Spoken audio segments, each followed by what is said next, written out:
Oke, shalom Bapak Ibu, mohon maaf tadi ada gangguan sedikit di link Zoom. Nah, hari ini kita masuk di StreamYard-nya aja, dan ini bisa live. Bapak Ibu yang mau mengikuti bisa juga melalui link YouTube saya dengan nama Julitinus Arifah. Juga bisa didapatkan di sana linknya. Tinggal klik linknya, nanti saudara akan bergabung di ruang Zoom-nya atau di ruang diskusinya. Jadi hari ini kita mohon maaf, besok kita akan persiapkan lebih baik lagi. Saya tidak mengulangi lagi, tadi saya sudah menyampaikan beberapa hal tentang kenapa kita berbicara tentang baptisan ini, tapi yang jelasnya bahwa baptisan ini atau doktrin tentang pembaptisan ini sudah banyak memecah belah umat Kristen, sehingga bagi mereka baptisan ini sangat-sangat hal yang fundamental untuk diperdebatkan, dan ini akan berpengaruh pada keselamatan. Dan oleh sebab itu, Bapak Ibu, kita di sini bukan untuk melihat mana yang benar dan mana yang salah, tetapi kita akan kembali kepada apa yang diajarkan oleh Alkitab. Oleh sebab itu, kepada Bapak Ibu diberikan kesempatan untuk memilih atau merenungkan kembali teks-teks Alkitab. Jadi kita tidak memaksa mana Bapak Ibu mengikuti, tetapi kita berusaha untuk menyajikan. Itu yang disebut dengan akademik. Jadi kita tidak memaksa orang untuk mengikuti apa yang kita percaya, tetapi mari kita belajar bersama-sama. Dan kedua, hal yang perlu kita ketahui bahwa baptisan ini tidak ada satupun orang Kristen tidak melakukan baptisan ini, dan juga tidak ada seorang pun orang Kristen tidak mengajarkan baptisan ini.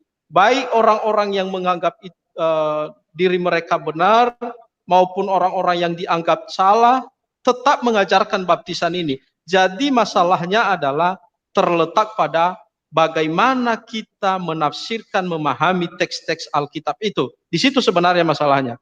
Oleh sebab itu kita berikan kesempatan kepada Saudara Bro Harman untuk menyajikan kepada kita, benarkah baptisan itu adalah perintah Yesus berdasarkan Matius pasal 28 ayat 19. Kepada Bro Harman dipersilahkan. Oke, terima kasih Bang Jul. Oke. Saya akan share screen. Ya.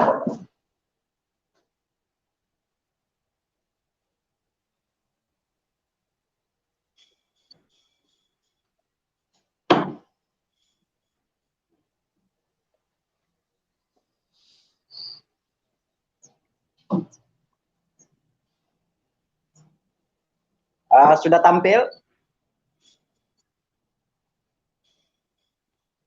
Mohon ini Bang, ya, dinaikkan. Sudah. Sebentar.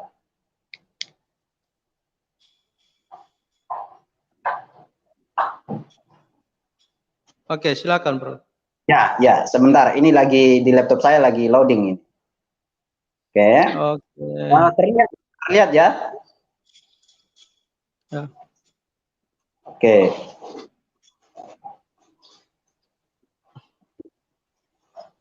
Oke, shalom Bapak Ibu, saudara yang terkasih, baik yang sudah bergabung dalam live streaming ini, maupun yang sedang menonton.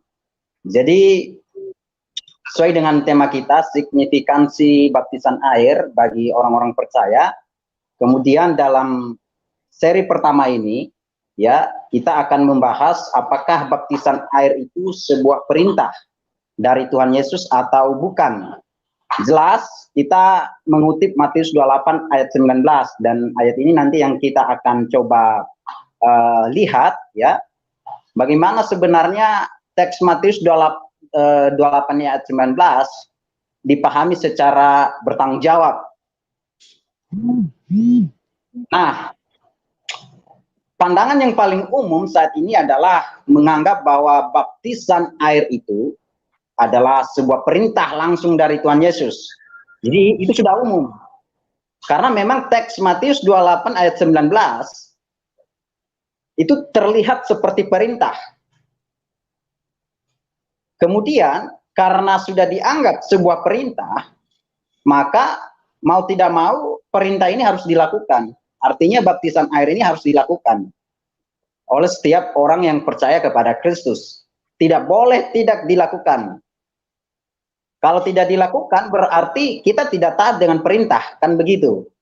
Berarti kalau kita tidak taat dengan perintah, secara otomatis kita melawan Tuhan, berdosa kepada Tuhan.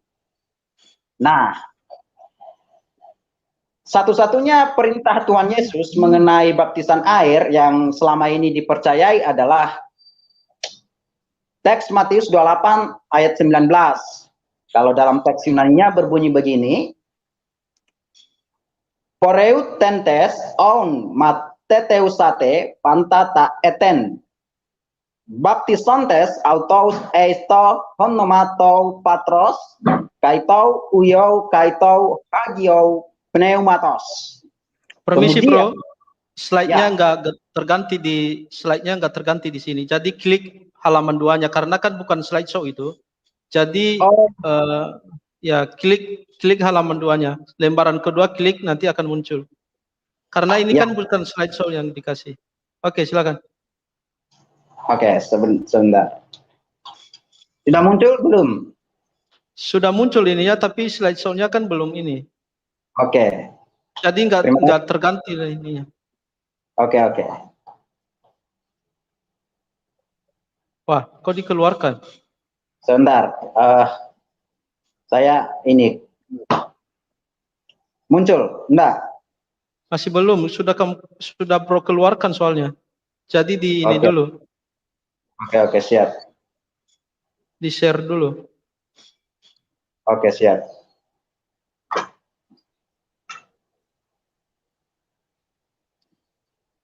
Tadi maksud saya di slideshow itu di PowerPoint-nya itu. Oke, saya munculkan di atas. Keluar. Oke, sudah keluar. Oke. Ini keluar ya. Oke, sudah. Oke. Keluar ya. Ya. Oke. Keluar. Ya, sudah. Sekarang keluar ya. Ya. Oke. Oke. Terima kasih, Bang. Jadi, sekali lagi saya bacakan Matius 28 ayat 19. Poreutentes on mateteusate pantata eten. Baptisontes autos eisto honomato patros kaito uyo kaito hagio pneumatos. Kemudian terjemahan baru LAI menerjemahkan begini.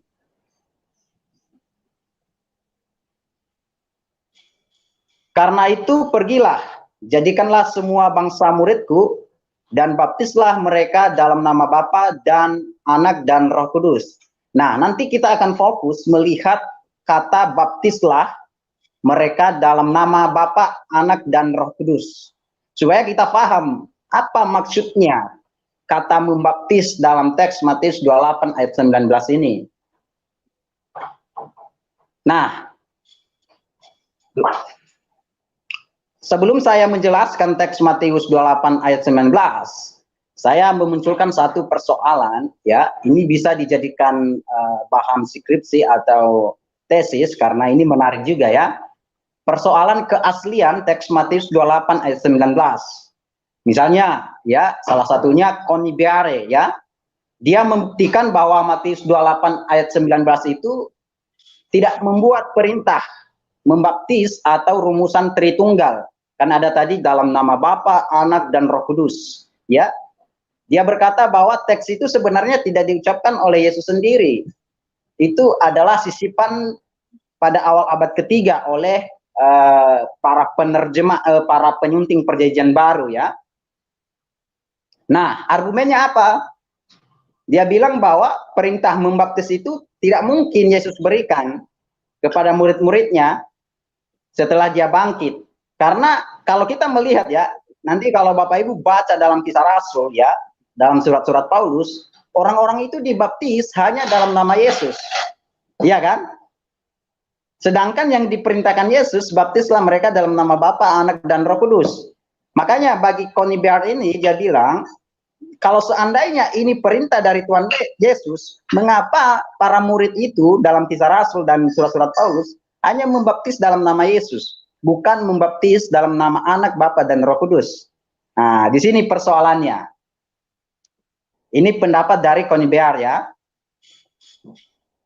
Nah, apalagi dia bilang baptisan air dalam rumusan Tritunggal itu hanya muncul dalam Matius 28 ayat 19 dan juga dalam Didache ya.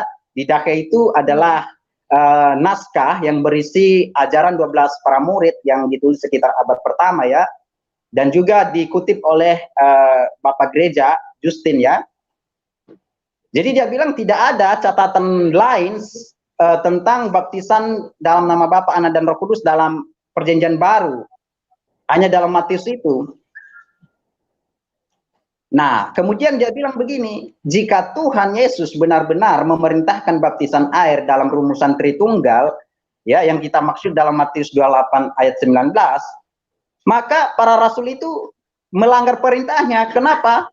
Karena para murid hanya melakukan baptisan dalam nama Yesus saja, bukan dalam nama Anak, Bapa, dan Roh Kudus. Jadi ini argumen dari Conybeare ya. Nah, pertanyaannya begini, kalau begitu, kalau pendapat Conybeare ini benar, maka mau tidak mau kita berkata teks Matius 28 ayat 19 itu bukan asli. Berarti tidak ada perintah langsung dari Tuhan Yesus tentang baptisan dalam nama Bapa, Anak, dan Roh Kudus. Tapi pendapat Conybeare ini saya tidak setuju. Saya percaya bahwa Matius 28 ayat 19 adalah perintah dari Tuhan Yesus sendiri dan itu diucapkan oleh Tuhan Yesus sendiri. Jadi makanya saya berkata tadi ini menarik kalau didalami lebih lanjut, apalagi kalau dibuat dalam satu karya tulis ya, yang mau buat skripsi atau tesis ya. Nah, pendapat ini juga ya kemudian juga disampaikan oleh Jesus Seminar dan Oneness ya, orang-orang Oneness ya, yang mengatakan bahwa Bapa, Anak, dan Roh Kudus itu satu ya.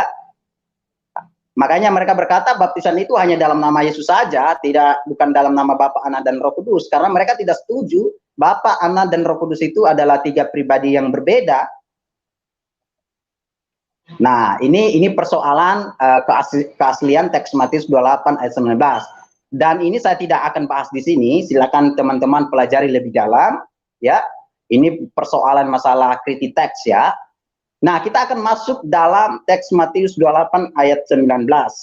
Dan di sini kita akan belajar mengenai gramatikal struktural kata membaptis, karena kita akan fokus pada kata membaptis dalam Matius 28 ayat 19. Bapak Ibu coba perhatikan diagram Yunani dari teks Matius 28 ayat 19 ya.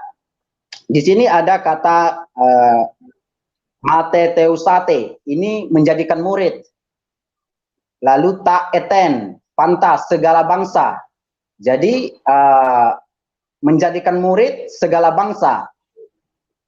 Ya, ini adalah kata kerja pokok ya, kata kerja utama dalam perintah Tuhan Yesus. Dan mateteusante ini adalah imperatif, ya, kata kerja perintah. Kemudian di bawahnya ada kata poreutentes, ini pergi, ya, pergi. Dan ini adalah partisip, ya. Nah, saya akan fokus pada kata ini, baptisontes, membaptis. Nah, Bapak Ibu perhatikan strukturnya ini ya. Baptisontes ini tidak sejajar dengan mateteusate, menjadikan murid ini.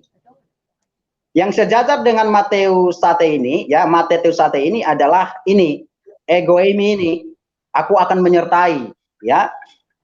Dia berada di bawah kata kerja mateteusate ini. Baptisontes ini berada di bawah kata mateteusate. Nah, kalau kita melihat gramatikalnya, ya, baptisontes ini adalah kata kerja partisip present aktif nominatif maskulin tunggal. Ini dia. Kata kerja partisip present aktif nominatif maskulin plural. Ya. Kalau ini adalah imperatif. Ya. Ini perlu diperhatikan. Nah, kita akan mempelajari apa maksudnya kata kerja partisip present aktif nominatif maskulin plural. Kita akan pelajari satu persatu supaya kita paham apakah kata kerja baptis ini dalam konteks Matius 28 ayat 19 adalah perintah atau bagaimana, ya kan? Nah, lihat ya. Kata baptisontes adalah kata kerja partisip present, aktif nominatif maskulin plural. Perhatikan, dia adalah partisip present. Dia bukan imperatif seperti kata menjadikan murid. Ya, mateteusantes. Jadi jelas secara gramatikal ini harus diperhatikan, ya. Kata baptisontes ini bukan perintah yang sejajar dengan menjadikan murid. Malah secara struktural dia berada di bawah kata kerja mateteusantes. Mateteusate. Ya. Jadi dia adalah partisip present, bukan kata kerja perintah atau imperatif. Nah, sekarang kita akan lihat kalau dia partisip present, ya present waktunya, lalu dia adalah partisip, maka dia adalah contemporaneous, ya, kontemporer, ya. Apa artinya? Ya, partisip present itu waktunya itu kontemporer. Artinya apa? Suatu tindakan yang dilakukan pada waktu yang sama dengan kata kerja utama. Artinya kata baptisontes ini dilakukan ya pada waktu yang sama ketika kata kerja mateteusate ini dilakukan. Jadi kata kerja mateteusate dengan kata kerja baptisontes itu dilakukan di waktu yang sama. Mengapa? Karena baptisontes ini menggunakan partisip present. Ya. Nah, ini masalah waktunya, masalah kalanya. Jadi tindakan memuridkan, membaptis dan mengajar dilakukan pada waktu yang sama. Ini harus jelas dulu, ya. Ini dia kata kerja mateteusate, baptisontes dan didaskontes, ajarkan. Ini terjadi pada waktu yang sama, dilakukan pada waktu yang sama. Tidak ada yang lebih dulu, tidak ada yang kemudian dilakukan, tidak, dilakukan pada waktu yang sama. Nah, begini Bapak Ibu, kalau dia partisip present, sebenarnya itu tidak bicara masalah waktu, ya, tidak bicara masalah waktu. Kalau Bapak Ibu lihat ya, di luar indikatif, modus indikatif, kala di sana tidak selalu berbicara mengenai waktu, tapi bicara masalah jenis tindakan atau macam tindakan yang dilakukan. Sederhananya, ini ada dua macam tindakan, yaitu punktiliar dan linear. Kalau dia punktiliar, itu sekali saja dilakukan. Tidak dijelaskan apakah tindakan itu diulang atau tidak. Ya, sekali saja dilakukan kalau dia partisip aorist. Tapi kalau dia partisip present seperti yang kita lihat di sini, partisip present kata membaptis, ya, itu menunjukkan bahwa jenis tindakannya itu linear. Artinya kata membaptis itu dilakukan secara terus-menerus, berulang-ulang. Jadi kalau sudah begini, kata membaptis itu dilakukan secara terus-menerus, berulang-ulang. Ya toh? Nah, kalau baptisontes, kata membaptis dalam Matius 28 ayat 19 dipahami secara literal sebagai baptisan air, yaitu membaptis dalam air, maka tindakan membaptis dalam air itu harus dilakukan secara terus-menerus dilakukan.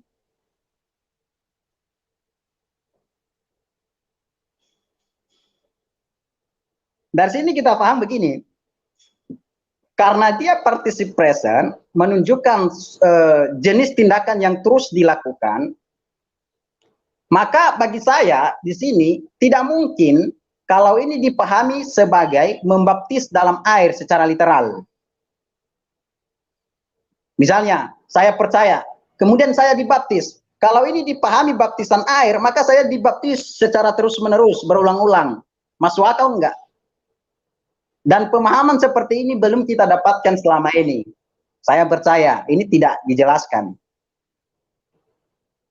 Maka, kata membaptis dalam Matius 28 ayat 19, kita tidak boleh pahami secara literal, apakah itu membaptis dalam air. Karena tindakannya terus-menerus, harus dilakukan terus-menerus. Dan saya percaya banyak yang menentang pandangan ini. Ada banyak yang tidak setuju dengan pandangan ini. Oke, kita lanjut. Ya, kita sudah menyelesaikan participle present. Ya, nah sekarang kita akan melihat implikasinya. Ya, kalau penggunaan participle present, ya, implikasinya tadi saya sudah jelaskan, dia itu kontemporer, ya. Di mana kata baptisan itu, membaptis itu dilakukan pada waktu yang sama dengan kata menjadikan murid dan mengajar. Nah, sekarang kita lihat implikasi dari participle present. Kalau dia participle present, ya, lalu kontemporer dia, ada 3 hal yang mau dijelaskan di sana. Yang pertama, dia bisa berbicara result, hasil, lalu means ini sarana, kemudian manner, cara. Ya. Tapi ingat, saya mau tegaskan di sini, jangan dipahami sarana dan cara itu dalam paradigma orang Indonesia. Ini harus dipahami dalam paradigma bahasa Yunani, ya. Jadi kalau dia participle present, dia waktunya kontemporer, maka ada 3 hal yang mau dia tunjukkan. Apakah itu berbicara hasil, sarana, cara, atau sarana. Nah, partisip cara dan sarana, means atau manner, menjawab pertanyaan bagaimana. Nah, saya jelaskan satu-satu. Partisip cara mengacu pada emosi atau sikap yang menyertai kata kerja utama. Jadi begini Bapak Ibu Saudara, kalau dia partisip cara, itu selalu berbicara masalah sikap atau cara, emosi. Misalnya, Bapak Ibu masih ingat ya, peristiwa anak muda yang bertanya kepada Yesus, Tuhan, apa yang harus saya lakukan untuk memperoleh hidup kekal?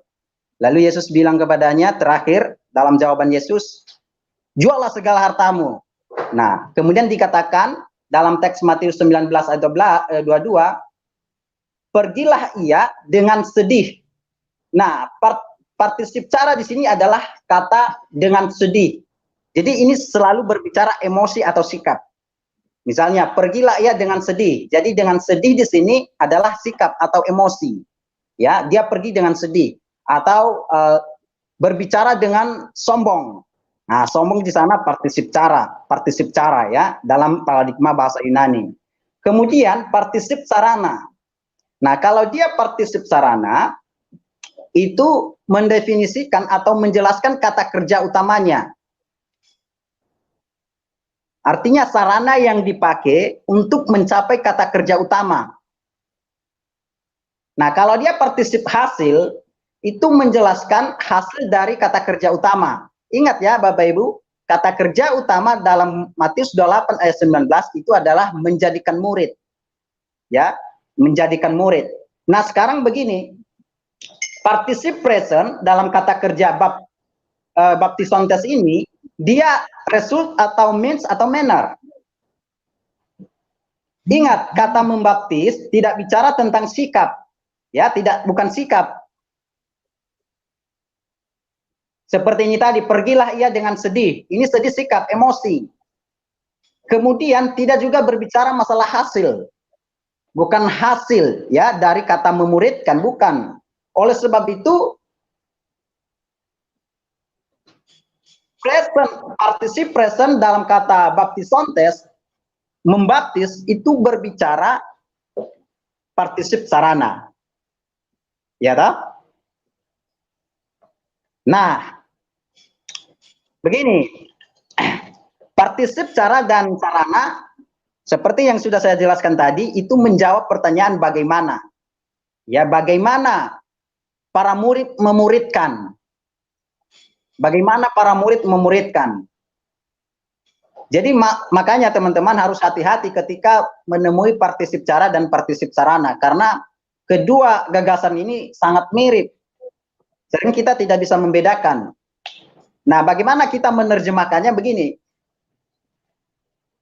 Dalam menerjemahkan partisip sarana harus menambahkan kata dengan. Jadi ketika kita menerjemahkan kata kerja present, partisip present yang berfungsi sebagai partisip sarana, kita harus menambahkan kata dengan atau melalui. Ya, sebelum kata kerja partisip itu sendiri. Misalnya, kalau dia membaptis tadi, kita harus tambahkan dengan, berarti dengan membaptis. Nah, jika tidak sesuai, kedua tambahan itu artinya kalau tidak sesuai, kalau kita menambahkan kata dengan dan melalui, berarti dia itu bukan partisip sarana. Kemudian, ingat, kalau partisip sarana adalah kontemporer. Tadi saya sudah jelaskan bahwa tindakan membaptis dilakukan di waktu yang sama dengan tindakan membuat murid, menjadikan murid. Ya. Nah, kemudian partisip sarana juga sering disebut sebagai efek segetikal atau kata kerja yang mendefinisikan, menjelaskan tindakan kerja utama. Begini, kan Yesus bilang, jadikanlah bangsa muridku. Pertanyaannya begini, sederhana. Bagaimana kita menjadikan bangsa muridku itu tidak dijelaskan. Iya kan? Maka kata membaptis dan mengajar itu penjelasan dari kata kerja utama, menjadikan murid. Nah, itu yang harus kita pahami. Kemudian kata baptisontes ya dalam Matius 28 ayat 19 itu bukan tindakan yang menyertai ya. Kalau kata pergi di sana tindakan yang menyertai tindakan menjadikan murid. Ya, artinya menjadikan murid dan tindakan pergi itu sama-sama harus dilakukan, ya. Pergi menyertai tindakan menjadikan murid. Tapi kalau membaptis tidak seperti itu dia. Karena apa? Karena kata kerjanya adalah partisip present. Biasanya kalau dia tindakan yang menyertai, dia harus partisip aorist. Dan kata pergi di sana partisip aorist. Kemudian kata kerjanya berada setelah kata kerja utama. Nah, kalau dia tindakan yang menyertai, kata kerjanya itu sebelum kata kerja utama. Itu kata pergi. Kata pergi itu berada sebelum kata kerja menjadikan murid, memuridkan. Makanya dia bukan tindakan yang menyertai kata kerja atau perintah menjadikan murid. Nah, apa yang kita dapatkan dari poin gramatikal, dari penjelasan saya?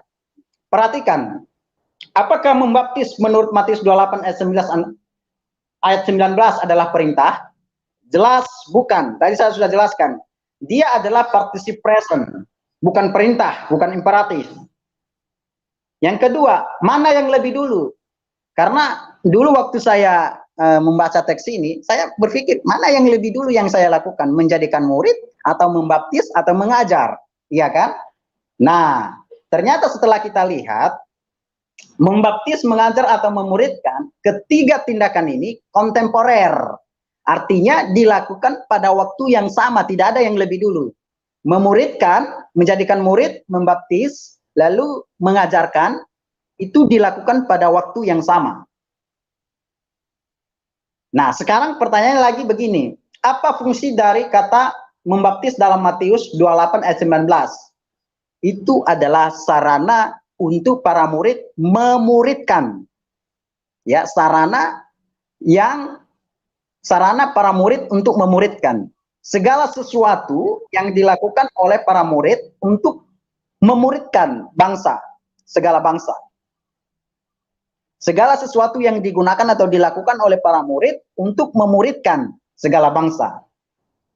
Nah, maka pertanyaan yang tepat ketika kita bertanya terhadap teks ya Matius 28 ayat 19 terhadap kata membaptis dan mengajar, bagaimana? Bagaimana para murid memuridkan semua bangsa? Jawabannya adalah dengan membaptis dan mengajar mereka. Nah, kita tidak hanya sampai di sana, Bapak Ibu. Kita akan melihat lebih lanjut. Pertanyaannya begini, apa makna baptisan dalam Matius 28 ayat 19? Kita tadi sudah tahu bahwa membaptis di sana bukan perintah, tapi sarana yang dilakukan untuk memuridkan segala bangsa. Sekarang pertanyaan, apa maknanya? Ya kan? Nah, jelas selama ini kita paham itu adalah baptisan air secara literal. Tapi saya sudah tunjukkan tadi bahwa kalau itu baptisan air, maka ini sangat bertentangan dengan gramatikal dari kata baptisan itu sendiri. Karena dia present, participle present, di mana jenis tindakannya linear. Itu terus dilakukan. Jadi kalau dia baptisan air, berarti para murid ini disuruh untuk membaptis seseorang yang percaya terus-menerus dibaptis. Kan lucu, begitu kan? Nah, kan lucu. Nah, ini kan penemuan saya. Kalau ada penemuan lain silakan, kita bisa berdiskusi dengan santai ya. Itu menarik itu. Karena kalau kita semakin dalam mendekati teks Alkitab itu membuat satu berkat buat kita juga ya. Nah, sekarang pertanyaannya adalah apa makna baptisan dalam Matius 28 ayat 19? Sampai titik ini saya berkata itu bukan makna literal yang sering kita pahami selama ini baptisan air. Oke. Makna baptisan dalam Matius 28 ayat 19. Ini yang kita pelajari. Baptisontes autos. Kalau saya terjemahkan ini, jadikanlah bangsa muridku dengan membaptis, ya, dengan membaptis. Jadi tidak ada unsur dia perintah. Kalau kita pakai dengan sesuai dengan gramatikal tadi, itu ada unsur sarana karena ada dengan, ya, dengan membaptis mereka ke dalam nama Bapa, Anak, dan Roh Kudus. Nah, perhatikan preposisi eis di sini. Baptisontes, eis tohonoma. Eis ini berada di bawah baptisontes. Ya, apa maksudnya preposisi eis ini? Ini diperhatikan. Ya, lihat preposisi eis ini adalah preposisi akusatif. Jadi secara gramatikal, eis itu menunjukkan bahwa tohonoma ini adalah objek dari baptisontes. Ya, objek tidak langsung. Ya, baptisontes autos eis tohonoma. Nah, lihat ya, kalau eis ini dia eis plus akusatif, maksudnya kalau dia bentuknya akusatif itu menunjukkan gerakan masuk ke dalam, ya, menunjukkan gerakan masuk ke dalam. Ini dia eis, dia dari sini masuk ke dalam ini. Kalau dia ek dari dalam keluar. Kalau eis dari luar masuk ke dalam. Makanya biasanya diterjemahkan ke atau ke dalam, ya, menunjukkan gerakan masuk. Ya, ini dia. Dari sini masuk dia ke dalam di sini. N di dalam, ini N di dalam dia. Nah, begini, Robertson, nggak tahu kalau Bapak Ibu tahu siapa Robertson, dia adalah salah satu ahli gramatikal Perjanjian Baru, tapi beliau mengusulkan begini, bahwa eis di sini, ya, kita tidak boleh menerjemahkan sebagai ke dalam, tapi harus diterjemahkan di dalam sama dengan N. Dan saya tidak setuju dengan beliau, ya, karena kalau dia N diterjemahkan N, ya, di dalam itu berhubungan dengan baptisontes. Sedangkan kalau dia eis itu berhubungan dengan autos. Maksudnya begini, kalau dia N di dalam itu menunjukkan atas dasar apa, atas kuasa apa mereka itu dibaptis. Itu N kalau N di dalam, ya. Sedangkan kalau eis ini menunjukkan autos ini dimasukkan kemana, ya toh? Mereka ini masuk kemana? Sorry nah, bro, 5 menit lagi ya. Oke. Oke. Jadi kita lihat makna frasa eis honoma sulit memahami makna ini karena memiliki banyak arti dalam Perjanjian Baru. lihat ya Bapak Ibu, saya mengutip beberapa tokoh di sini. Misalnya Hetmuller berpendapat bahwa di balik formula eis honoma, ya, ini tidak muncul dalam Septuaginta. Menurut dia itu digunakan dalam bahasa transfer uang, ya, di zaman Helenistik, dari zaman Helenistik. Sehingga formula itu, ya, eis honoma memiliki makna figur bahwa yang dibaptis, ya, ditransfer, dimasukkan ke akun Tuhan. Jadi masuk ke dalam wewenang Tuhan, kuasa Tuhan, artinya menjadi milik Tuhan. Sedangkan Brett dan Bietenhart dia melacak formula baptisan eis honoma, ya. Bapak Ibu perhatikan di sini ada eis tohonoma. Dia bilang begini, itu dia melihat dari penggunaan para rabi. Maknanya dia bilang itu sebanding dengan pengorbanan, sehingga menjelaskan dedikasi atau pengabdian. Jadi menurut Brand ini dan Bietenhart ini, dia ketika orang dibaptis artinya seseorang itu didedikasikan, ya, untuk Tuhan, dia mengabdi untuk Tuhan. Nah, sekarang Delling berpikir begini, formula eis honoma itu melambangkan peristiwa keselamatan melalui Kristus. Jadi pembaptisan ke dalam atau dalam nama memperkenalkan keselamatan yang terikat dengan nama Yesus. Jadi artinya ketika dibilang baptis mereka ke dalam nama, itu berarti kita diikat, ya, dalam Allah Bapa, Anak, dan Roh Kudus. Ini menurut Delling. Sedangkan L. Hartman, ya, dia mengatakan bahwa eis honoma, ya, Bapa, Anak, dan Roh Kudus, ya, karena penggunaan para rabi di tempat lain, misalnya dalam Matius 10:41, 18:20, ya, juga berhubungan dengan kuasa yang dimiliki oleh Yesus dalam ayat 18 sebelumnya, maka dia melihat itu sebagai penggunaan kultik, pemujaan, di mana eis honoma itu mengungkapkan jenis, dasar, tujuan, bahkan acuan dasar suatu ritual. Jadi artinya ke dalam nama Bapa, Anak, dan Roh Kudus bagi Hartman ini itu adalah dasar pembaptisan itu dilakukan, tujuan pembaptisan itu dilakukan, bahkan acuan bagaimana pembaptisan itu dilakukan. Dan dia bilang ini setara dengan la sem. La itu di, ya, sem itu nama. Jadi dalam nama. Ini dalam bahasa Ibrani atau Aramaik. Nah, kesulitan memahami makna frasa eis honoma, mengapa? Karena dalam Matius itu sendiri, apalagi dalam Perjanjian Baru, itu memiliki berbagai macam makna. Misalnya, ya, Matius 10 ayat 41, di sana dikatakan eis honoma propetou, dalam nama nabi. Apa artinya? Dia pakai eis honoma dalam nama nabi. Ini menunjukkan bahwa seseorang melakukan tindakan itu karena alasan orang itu nabi, ya, menunjukkan jenis atau motif tindakan. Biasanya diterjemahkan karena atau sebab. Jadi eis honoma di sini diterjemahkan karena atau sebab. Ini menunjukkan sebab atau kausal. Kemudian Matius 18 ayat 20 ada juga eisto emon honoma, dalam namaku. Ini apa artinya? Yesus bilang 2 atau 3 orang yang berkumpul dalam namaku.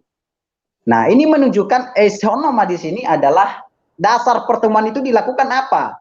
Jadi makanya diterjemahkan atas dasar. Nah, ingat eis honoma dalam Matius 28 ayat 19, eisto honoma, ya, baptislah mereka ke dalam nama Bapa, itu tidak bisa dipahami secara kausal atau sebab. Ya. Nah, di sini bagaimana kita memahami kata baptislah mereka ke dalam nama Bapa, Anak, dan Roh Kudus? Ada 3 kata yang penting untuk kita pelajari. Dan ini nanti saya akan jelaskan selanjutnya. Saya kembalikan kepada Bang Julitinus. Oke, terima kasih Bung Harman. Saya akan sedikit menjelaskan kenapa kita perlu mempelajari lebih awal penggunaan kata atau gramatikal dalam bahasa Yunani, karena Alkitab kita tidak ditulis pada zaman yang sekarang ini. Jadi maknanya itu sangat berbeda dengan makna yang pada saat ditulis ini Alkitab. Lalu makna bahasa Yunani dengan makna di dalam bahasa Indonesia itu pasti akan ada perbedaan. Oleh sebab itu, Bapak Ibu, kita tentunya membutuhkan orang-orang yang bisa menafsirkan, memahami bahasa Yunani itu dengan baik. Jadi itu butuh suatu pengetahuan atau suatu kerja yang bisa kita lakukan, dan kalau ini tidak dibutuhkan masalah penafsiran ini, tentunya semua orang bisa menafsirkan Alkitab dengan sembarangan. Jadi banyak orang yang mengatakan bahwa tidak perlu untuk bahasa asli, tidak perlu untuk belajar gramatikal, itu membuat orang jadi tidak taat kepada firman Tuhan, dan itu pernyataan-pernyataan menurut saya yang tidak perlu diresponi. Jadi gini, Bapak Ibu, kita sudah lihat tadi beberapa kesulitan-kesulitan atau pandangan-pandangan dari para teolog ketika memahami teks-teks Alkitab. Nah, kembali kepada kita lagi, apa yang menjadi tugas kita sebagai pendengar? Tentunya kan kita tidak juga percaya begitu saja. Nah, tentunya kita akan belajar bersama-sama.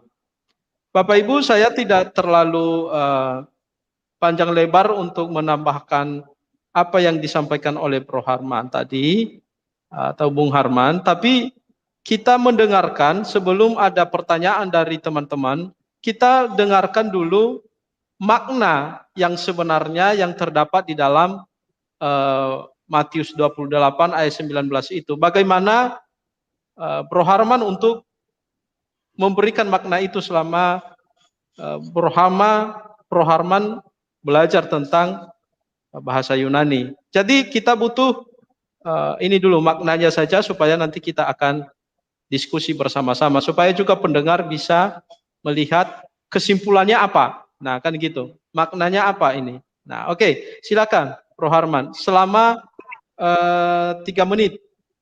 Wah, ini nggak cukup, Bang. Karena jangan terlalu panjang. Sampai kepada maknanya saja, kan kita bisa nanti hari-hari ke depan kita akan kita ulang lagi, karena kan nggak akan selesai hari ini masalah ini. Jadi coba dipersingkat. Jadi bagaimana kita memahami frasa ya membaptis, dengan membaptis mereka ke dalam nama Bapa, Anak, dan Roh Kudus. Ada 3 kata penting di sana. Kata membaptis, lalu kata ke dalam, eis, lalu kata honoma, nama. Ya. Nah, tadi secara gramatikal kata membaptis di sana tidak bisa ditafsirkan secara literal, itu baptisan air. Karena dia harus dilakukan terus-menerus, Pak. Kan begitu. Sama dengan kata mengajar di bawahnya, itu harus dilakukan terus-menerus. Oke. Nah, begini. Kata baptiso, ya, ini sebenarnya sudah sering orang mengungkapkan apa itu kata baptiso. Sekarang pertanyaannya, apa bedanya kata bapto dan baptiso? Ingat, kata baptiso dari kata kerja, dari kata dasar bapto. Nah, saya mengutip James Montgomery Boyce. Yang berkata begini, contoh yang paling jelas dan berguna menunjukkan arti baptiso adalah teks dari penyair Yunani dan dokter yang bernama Nicander, ya, yang hidup sekitar 200 sebelum Masehi, tentang resep untuk membuat acar karena menggunakan kata bapto dan baptiso. Kemudian Nicander berkata begini, untuk membuat acar, sayuran harus terlebih dahulu dicelupkan, dia pakai kata bapto, ke dalam air mendidih, dan kemudian dibaptis.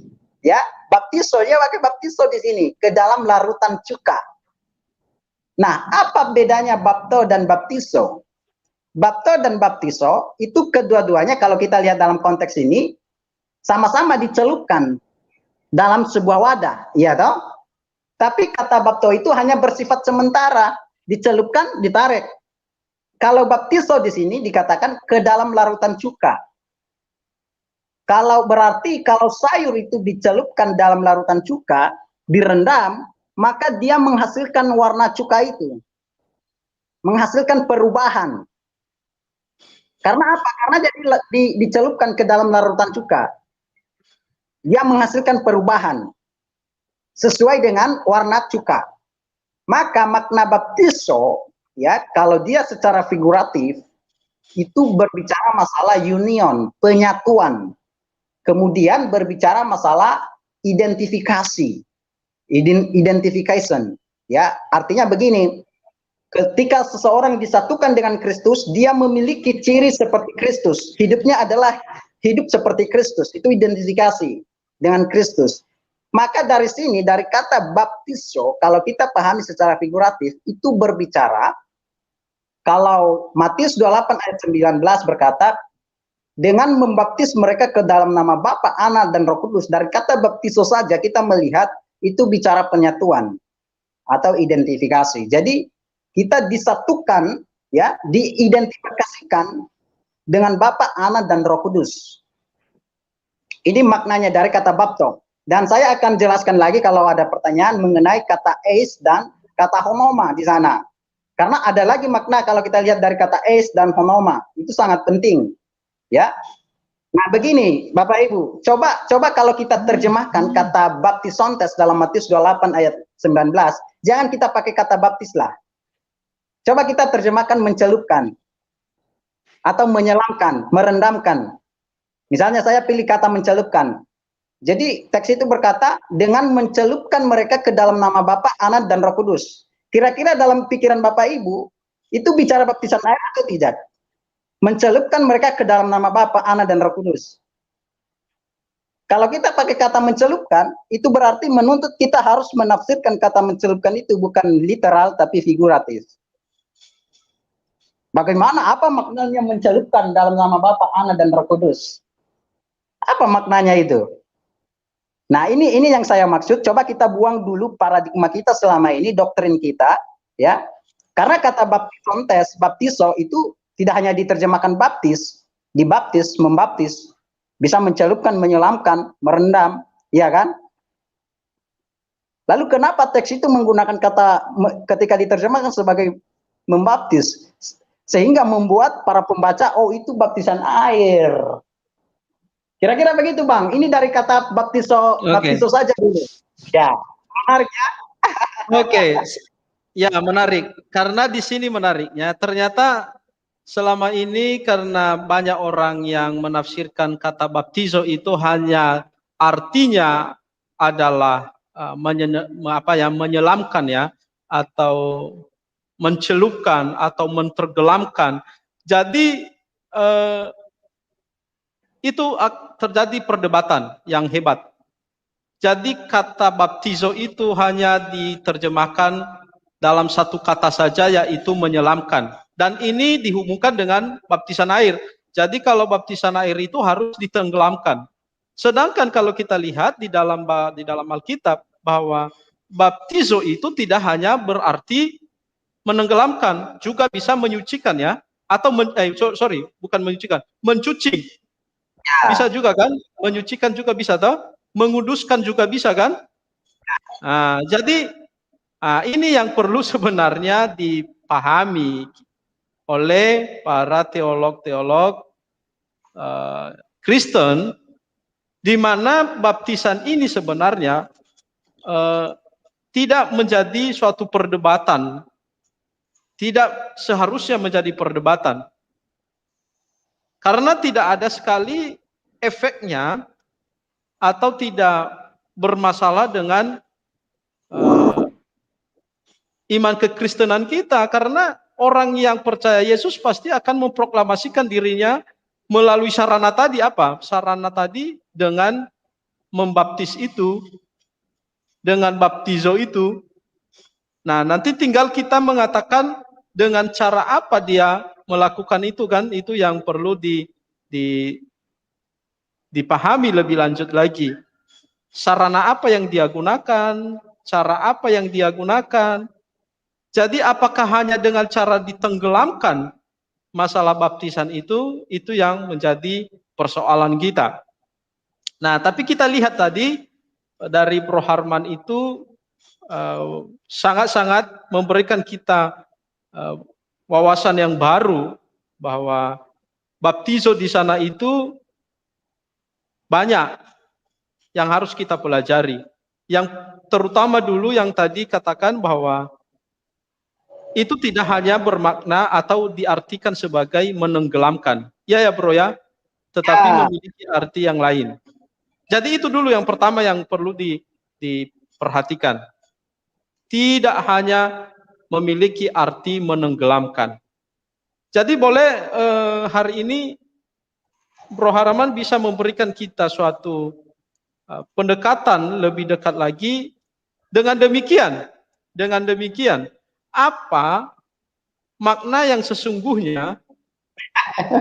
Nah, jika hal itu dihubungkan dengan kegiatan umat kekristenan hari ini melakukan baptisan, apa ininya? Signifikannya itu yang penting ininya. Apa pentingnya bagi kita umat Kristen, bagi orang percaya berdasarkan ayat itu? Berdasarkan ayat itu. Oke. Apa presentasi saya sudah tampil? Silakan Pak, ditampilkan. Oke, sudah. Jadi dari kata baptiso itu sendiri kita sudah tahu kalau makna baptisan itu atau baptiso itu tidak hanya secara literal, tapi bisa figuratif atau simbolis ya. Ya.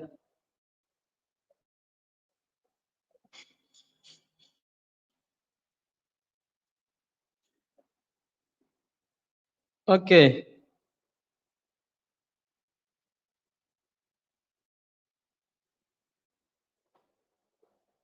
Sepertinya beliau bermasalah ya.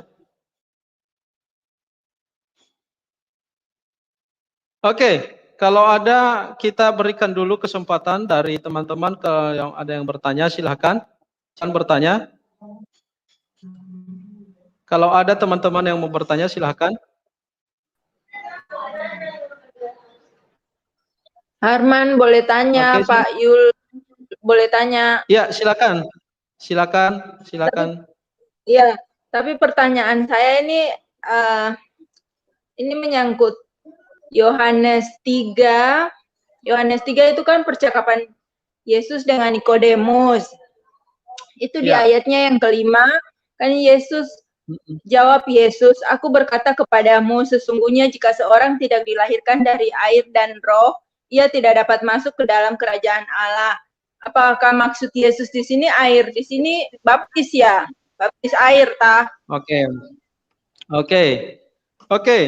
Terima kasih Ibu atas pertanyaannya, Ibu Imelda. Bro Harman, tadi ada pertanyaan dari Ibu Imelda mengatakan di dalam Yohanes 3 ayat 5 itu kan berbicara ada suatu percakapan antara Nikodemus dengan Yesus.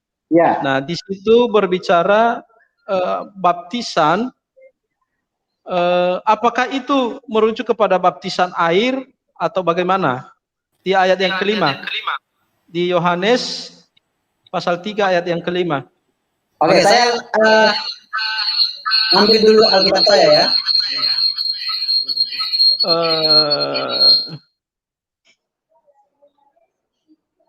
Oke, saya baca di sini aja, Bro. Saya ulang bacanya ya. Jawab Yesus, aku berkata kepadamu, sesungguhnya jika seorang tidak dilahirkan dari air dan roh, ia tidak dapat masuk ke dalam kerajaan Allah. Maksud air di baptis air ya?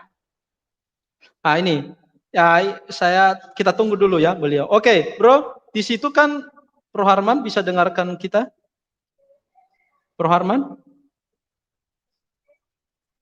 Halo, Bro Harman? Itu mute soalnya.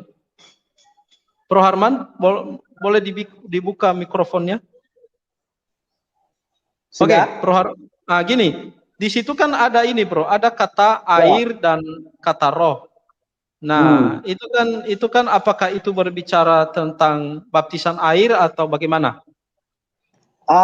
Sebenarnya Bu, karena ini sudah bicara masalah teks lain, Yohanes 3 ayat 5, maka saya jujur, saya belum paham sepenuhnya teks-teks Alkitab dalam Alkitab itu sendiri. Hanya apa yang sudah saya teliti itu yang saya pelajari. Nah, di sini dikatakan dalam Yohanes 3 ayat 5, jawab Yesus, aku berkata kepadamu, sesungguhnya jika seorang tidak dilahirkan dari air, ya, dan roh, ia tidak dapat masuk ke dalam kerajaan Allah. Kemudian ayat 6, apa yang dilahirkan dari daging adalah daging, dan apa yang dilahirkan dari roh adalah roh. Jangan engkau heran karena aku berkata kepadamu, kamu harus dilahirkan kembali. Nah, begini, memang ada kata air di sana. Tapi kan soalnya nggak ada kata membaptis, hanya dikatakan dilahirkan dari air. Tapi paling umum ini dipahami baptisan air. Nah, mengenai pertanyaan itu nanti, ya, kami akan membahas nanti untuk selanjutnya, karena supaya kita fokus pada Matius 28 ayat 19. Saya berharap pertanyaannya seputar Matius 28 ayat 19, supaya kita jangan kemana-mana. Karena jujur, setiap teks dalam Alkitab itu saya nggak paham apa-apa. Hanya teks-teks yang sudah saya pelajari aja yang saya paham. Saya nggak mau jawab sembarangan, gitu Bu. Sorry ya. Iya, nggak apa-apa kok. Tapi paling umum dipahami itu baptisan air, ya, paling umum itu. Nah, tapi saya belum paham benar sesungguhnya ini maksudnya apa. Ya. Oke, bro, terima kasih untuk Ibu Imelda. Sebenarnya kita bukan, Pak Bro Harman itu bermaksud tidak mau menjawab, cuman kan untuk teks itu belum kita dalami lebih dalam. Kita takutnya nanti ketika menjawab salah, lebih baik kita tidak menjawab daripada akhirnya nanti kita menjawab tapi salah. Jadi itu yang kita hindari. Tapi kita akan bahas itu nanti mungkin di hari Kamis dan hari Jumat. Ya Bro ya. Nah, itu akan muncul di situ nanti. Apakah baptisan air salah satu syarat keselamatan atau juga baptisan mana yang lebih, pasti akan muncul itu. Pasti akan muncul teks-teks itu. Jadi gitu. Oke Bu ya. Terima kasih untuk pertanyaannya. Oke, Bang. Ya, silakan. Saya lanjutkan tadi yang 2 kata lagi. Oke. Supaya kita punya pemahaman yang komplit, ya, yang komprehensif tentang kata membaptis dalam Matius 28 ayat 19. Saya lagi share screen, laptop saya lagi loading, saya nggak tahu mengapa hari ini laptop saya itu errornya luar biasa. Mungkin perlu didoakan itu. Oke. Ini lama sekali ininya masuknya. Ya. Ini lagi loading memang ini. Error ya. Oke, kalau ada teman-teman yang mau bertanya, silakan dulu sambil kita menunggu masuk di ruang diskusi. Oke. Silakan, saya tadi lihat dari Aris Jendato, silakan Pak Aris.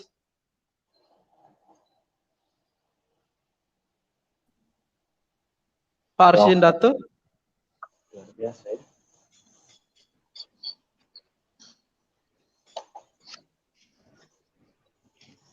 Bisa, Bro Harman?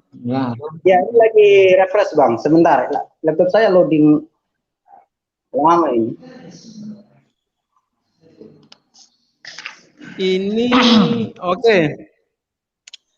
Oke, teman-teman dan Bapak Ibu, besok saya yang akan mempresentasikan apakah makna baptisan air secara biblikal bagi orang percaya. Besok kita akan melihat beberapa makna-makna baptisan itu berdasarkan teks-teks di dalam Alkitab, baik dalam Perjanjian Lama dan juga dalam Perjanjian Baru. Karena sulitnya ketika kita berbicara baptisan ini, maka kita tidak akan menemukan secara eksplisit kata baptisan itu atau ritual atau tata cara baptisan itu secara langsung seperti yang dilakukan oleh Yohanes Pembaptis ketika Yesus ada, atau seperti yang kita lakukan sekarang bahwa kita melakukan pembaptisan itu kita kadang percik, ada yang bendera, ada yang ditenggelamkan.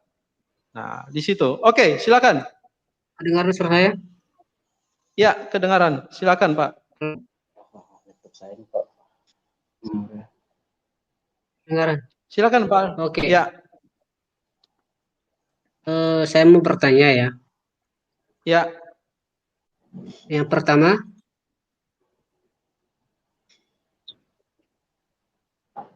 ya, silakan.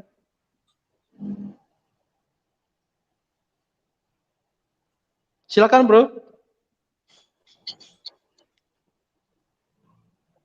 Yang pertama, ini tabrakan suaranya. Oh, yang pertama ada apa bedanya silakan. ya baptisan air dan baptisan selam? Itu yang pertama. Yang kedua, apakah di Matius pasal 28 itu ayat yang ke-19 sampai 20 apakah itu hanya berlaku hanya untuk lahir baru? Sebenarnya banyak orang yang mengatakan bahwa berfokus pada yang Matius 28 itu hanya untuk yang baru bertobat. Tetapi bagaimana juga kalau sudah dari Kristen dan dia sudah dibaptis dan sehingga dia juga dikatakan bahwa itu bukan dari baptisan yang sesungguhnya. Itu pertanyaan saya. Terima kasih. Oke, Bro Harman, ini agak menarik di pertanyaan yang kedua itu. Dan ini memang harus dijawab. Tapi yang pertama tadi, apakah baptisan air itu sama dengan baptisan apakah baptisan itu sama dengan baptisan air? Iya ya, itu tadi yang pertama. Yang kedua, ada orang yang memaknai bahwa baptisan baptisan yang disuruh oleh Yesus pada pasal yang ke-28 itu hanya berlaku untuk bagi orang-orang yang baru melahir baru. Nah, dan apakah itu juga termasuk untuk bagi orang-orang yang ada di dalam Yesus Kristus dari kecil, maksudnya ini? Jadi Kristen keturunan. Nah, apakah teks itu berlaku untuk itu? Oke, silakan. Terima kasih ya Pak, siapa namanya, Pak Arzen ya, Aris Jendat ya. Ya. Apakah baptisan itu sama dengan baptisan air ya, sama dengan baptisan menyelam? Jadi begini, kalau dibilang baptisan air sama dengan baptisan menyelam,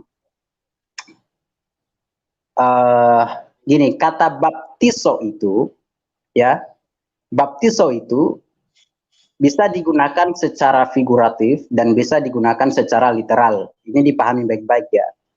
Kalau dia secara literal itu selalu berhubungan dengan air ya. Makanya dikatakan baptisan air, dicelupkan dalam air, mencelup dalam air, mencuci dalam air. Nah, sedangkan kalau dia figuratif itu tidak bicara baptisan air secara literal, dia punya makna yang lain. Seperti yang sudah saya jelaskan tadi, itu bicara masalah penyatuan atau identifikasi seseorang dengan Kristus, dengan Allah Bapa dan Anak. Nah, pertanyaannya, baptisan air sama enggak dengan baptisan selam? Begini, baptisan air dengan baptisan selam, kalau dia baptisan air berarti itu bicara masalah baptisan, dia menggunakan alat apa? Air. Sedangkan baptisan selam berbicara masalah cara, ya toh?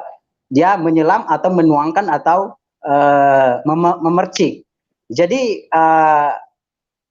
pertanyaannya begini sebenarnya, ya begini. Apakah baptisan air itu harus diselamkan atau dituangkan atau dipercik? Dan pertanyaan ini nanti akan dijawab dalam hari Jumat ya, persoalan ini. Hari Jumat. Jadi jadi begitu Pak Arzen. Kemudian pertanyaan yang kedua, ada orang yang berpendapat bahwa kata baptisan dalam Matius 28 ayat 19 itu hanya diperuntukkan untuk orang-orang lahir baru. Nah, masalahnya begini, Pak. Tadi saya sudah jelaskan, kalau membaptis di sana, penekanannya bukan makna literal baptisan air. Kalau sudah diikuti tadi ya, penekanannya bukan baptisan air itu, bukan secara literal. Coba kata baptiso di sana diganti mencelupkan. Lalu kita mendapatkan satu terjemahan begini, mencelupkan mereka ke dalam nama Bapa, Anak, dan Roh Kudus. Jangan kita pakai membaptis dulu, karena kata baptiso itu tidak hanya diterjemahkan membaptis loh. Ketika teks itu kita terjemahkan mencelupkan atau menenggelamkan mereka, ya, merendam mereka ke dalam nama Bapa, Anak, dan Roh Kudus, apakah pernyataan ini pernyataan literal atau figuratif? Oh jelas kita tidak bisa memahami secara literal ini. Bagaimana seseorang dicelupkan dalam nama Bapa? Itu harus figuratif. Makanya dari kata baptiso di sana, saya sudah jelaskan makna figuratifnya adalah itu bicara masalah union, penyatuan. Ketika dikatakan membaptis mereka ke dalam nama Bapa, berarti kita disatukan dalam nama Bapa, Anak, dan Roh Kudus, disatukan dengan Kristus, disatukan dengan Roh Kudus, disatukan dengan Bapa. Kemudian identifikasi bicara masalah ciri, ya, bagaimana kita memiliki ciri seperti Kristus. Jadi sampai titik ini Pak Arzen, kalau ada orang menganggap baptisan di sana dalam Matius 28 ayat 19, saya rasa baptisan di sana sebagai baptisan air boleh saja, tapi harus ada argumen yang lebih akademis, lebih lebih ilmiah. Tadi saya sudah tunjukkan argumen tadi bahwa kata membaptis di sana adalah particip present. Ini penting saya sampaikan. Nah, kalau dia particip present, itu jenis tindakannya linear.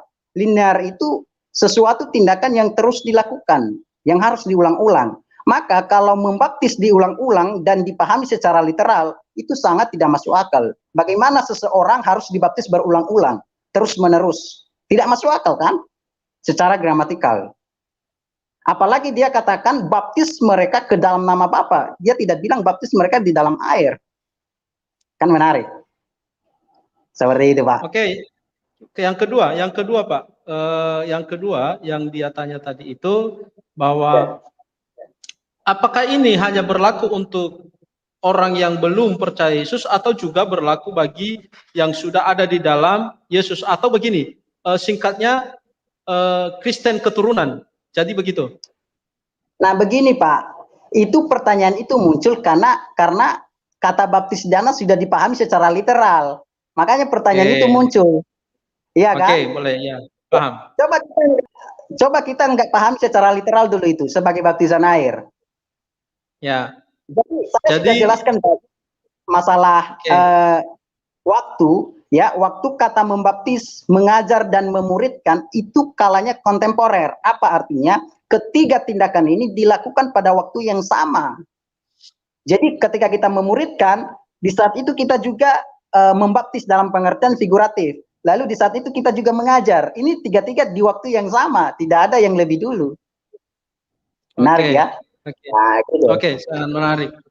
Oke, jadi di situ kita banyak belajar ya. Ternyata di dalam Matius yang kita selama ini pahami, kalau kita lihat secara gramatikal, ternyata antara mengajar, membaptis, memuridkan itu, iya ya, memuridkan ya?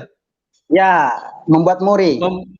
Membuat murid, itu ternyata kasusnya itu atau kejadiannya itu cuma satu kali saja. Bukan, itu tidak pada waktu yang sama. Oh, dilakukan pada waktu yang sama. Ya. Jadi tidak ada jedahnya kan? Tidak ada jedahnya kan?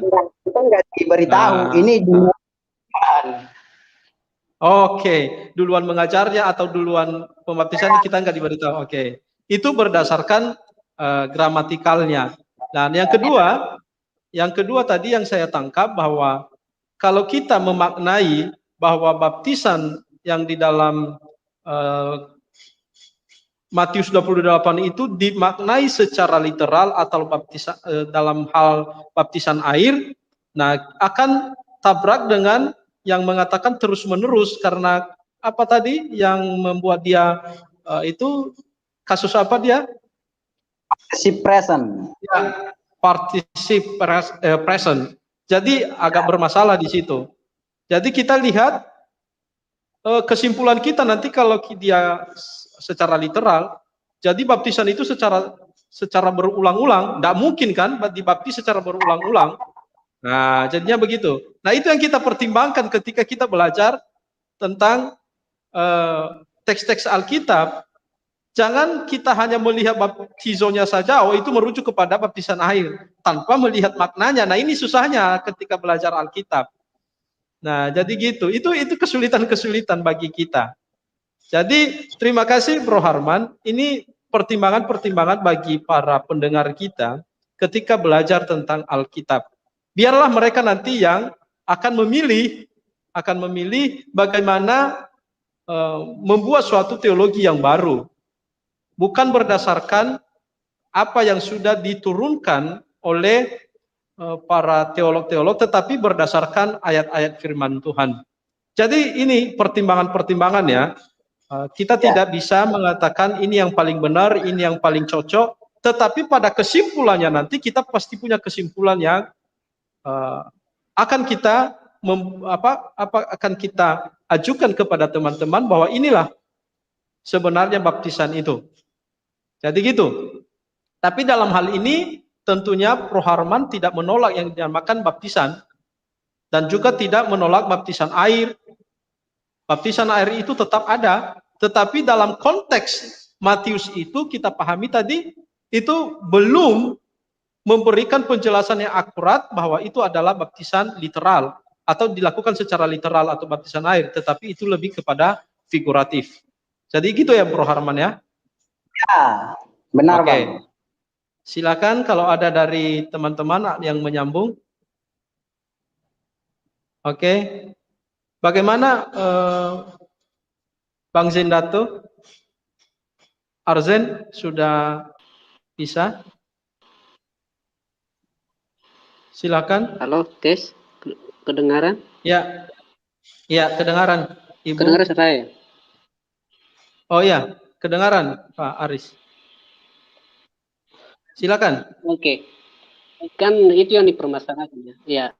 Itu kan yang dipermasalahkan itu ke di Matius itu, bahwa mereka hanya berfokus pada baptisan salam, itu tanda pertobatan. Memang yang mengatakan bahwa kalau sebelum dibaptis itu ya tentunya dia percaya dia bertobat, sehingga dia bertobat itu kan dibaptis. Tapi ada juga yang mengatakan itu walaupun juga dia Kristen dari kecil, mengatakan bahwa dia masih belum mengenal namanya Tuhan dan seterusnya. Tetapi ketika dia dewasa, dan ada juga mengatakan bahwa kamu harus dibaptis ini. Kenapa? Karena kamu harus bertobat dari dosa-dosa yang kamu lakukan selagi kamu ada di dunia ini. Itu kan? Tetapi di situ bahwa namanya baptis itu namanya kan itu tanda pertobatan, tanda lahir baru. Nah, terus kalau mereka berfokus bahwa baptisan yang lain itu tidak alkitabiah, ya otomatis mereka membenarkan diri bahwa kamu menolak dari apa yang dikatakan oleh Alkitab. Nah, itu kan bertentangan dari itu. Nah, terus mereka menganggap bahwa juga kalau namanya baptisan selam itu kan harus benar-benar bahwa kamu menerima Tuhan. Nah, itu kan. Tetapi kalau contohnya juga dari kekristenan dia sudah dibaptis dari kecil, berarti itu namanya katakan itu tidak sah. Tapi mereka bahwa itu hanya menyerahkan anak itu kepada Tuhan. Tetapi di sisi lain bahwa namanya kalau baptisan dari kecil itu sebenarnya itu kan itu kan sudah sah. Itu seakan-akan kalau contohnya kita baptis ulang, otomatis kita menyangkal bahwa kita menolak dari baptisan yang pertama dari Bapa, Putra, dan Roh Kudus. Itu juga kalau yang lahir baru itu kan sama. Tapi kalau di situ ada permasalahannya, berarti seakan-akan dia menyangkal itu. Nah itu. Tapi mereka menganggap bahwa baptisan yang dari kecil itu biasanya kan itu tidak sah, tetapi harus dibaptis ulang. Tapi kalau mereka menganggap bahwa lahir baru itu kan, kalau dari baptisan kecil itu kan, makanya kan ada apa namanya itu sidik dan seterusnya. Di situ kan ada diterangkan dengan kebenaran itu. Ya itu sih dari saya. Oke, mungkin nanti pertanyaan ini kita akan jawab di hari Sabtu ya. Di hari Sabtu kita akan jawab apakah boleh ada pembaptisan ulang karena ada orang yang mengatakan bahwa itu baptisan anak-anak itu tidak relevan. Nanti kita akan ini. Sebenarnya ini mudah sekali sebenarnya untuk membantah pernyataan-pernyataan seperti ini. Kita tinggal mengatakan aja. Kita tinggal mengatakan kalau itu patokannya bahwa baptisan itu merupakan hal yang paling penting dan itu mempengaruhi orang itu masuk ke surga, itu akan berbenturan dengan orang-orang yang meninggal tanpa melakukan pembaptisan. Contohnya, tinggal kita tanya saja kepada orang itu, apakah anak bayi itu ketika mereka sudah dilahirkan di dunia lalu meninggal, apakah mereka masuk surga? Nah kan kesulitan di situ. Nah kalau dia mengatakan masuk surga, bagaimana dengan pembaptisan mereka? Kan belum percaya kepada Yesus, jadi kan kebenturan juga. Jadi itu pertimbangan-pertimbangan sebenarnya. Tapi kita akan jawab nanti di hari Jumat dan hari Kamis akan hal itu. Nah kita memberikan dulu dasar-dasar yang Alkitabiah atau dasar-dasar ayat-ayat yang bisa menolong kita untuk masuk kepada kesimpulan-kesimpulan itu nanti, Bro Aris. Nanti akan lebih banyak, apalagi besok saya akan menyampaikan beberapa hal tentang makna-makna daripada baptisan air ini atau baptisan yang kita pahami dalam Alkitab. Karena nanti kita akan berbicara juga, baptisan itu ada berbagai jenisnya ya Bang Harman ya. Ada berbagai macam, ada baptisan Roh Kudus, ada baptisan api, ada baptisan air. Jadi yang lebih parahnya nanti apa perbedaan antara baptisan yang dilakukan oleh Yesus atau yang dikenakan oleh Yesus dengan baptisan yang dilakukan bagi orang percaya, apakah sama? Nah, itu kan lebih di situ nanti kita akan lebih akan membahas lebih detail lagi. Jadi kalau kita nanti mengatakan bahwa baptisan yang dilakukan oleh Yesus sama dengan baptisan yang dilakukan oleh orang percaya, itu kan nanti akan berbenturan juga. Di mana berbenturannya? Kalau kita memaknai baptisan itu adalah tanda pertobatan, lalu kita akan mengenakan itu dalam diri Yesus bahwa Yesus dibaptis karena dia sebagai tanda pertobatannya, kan nggak logis. Masa Yesus dibaptis karena dia belum bertobat? Nah itu kan akan berbenturan di situ. Nah ini kesulitan inilah pandangan-pandangan yang perlu kita ungkap di umum supaya mereka mempertimbangkan persoalan-persoalan seperti ini. Jangan asal menuduh dan mengatakan orang lain sesat hanya berdasarkan doktrin daripada baptisan ini tanpa memikirkan berbagai kemungkinan-kemungkinan itu. Oleh sebab itu dalam kajian-kajian kita 1 minggu ini kita akan membahas itu. Tapi untuk khusus hari ini kita fokus pada Matius pasal 28 ayat 19 itu. Kenapa kita harus berfokus di situ? Karena disinilah titik di mana orang saling menghujat karena berdasarkan ayat ini. Karena ketika kita menolak bahwa itu suatu perintah, bahwa itu sama saja orang itu berdosa. Nah, sama saja orang itu menolak Alkitab. Nah, oleh sebab itu kita kembali kepada akarnya dulu, memahami akar daripada baptisan itu atau perintah dari baptisan itu dari mana. Nah, itu. Oke, saya rasa itu aja dulu. Saya tidak terlalu panjang di sini. Nanti akan terbuka dengan sendiri nanti hal-hal yang tersembunyi tentang baptisan ini. Oke, Bro Harman, masih ada yang perlu disampaikan? Kalau ada, saya akan persilakan. Silakan, Bro Harman. Halo?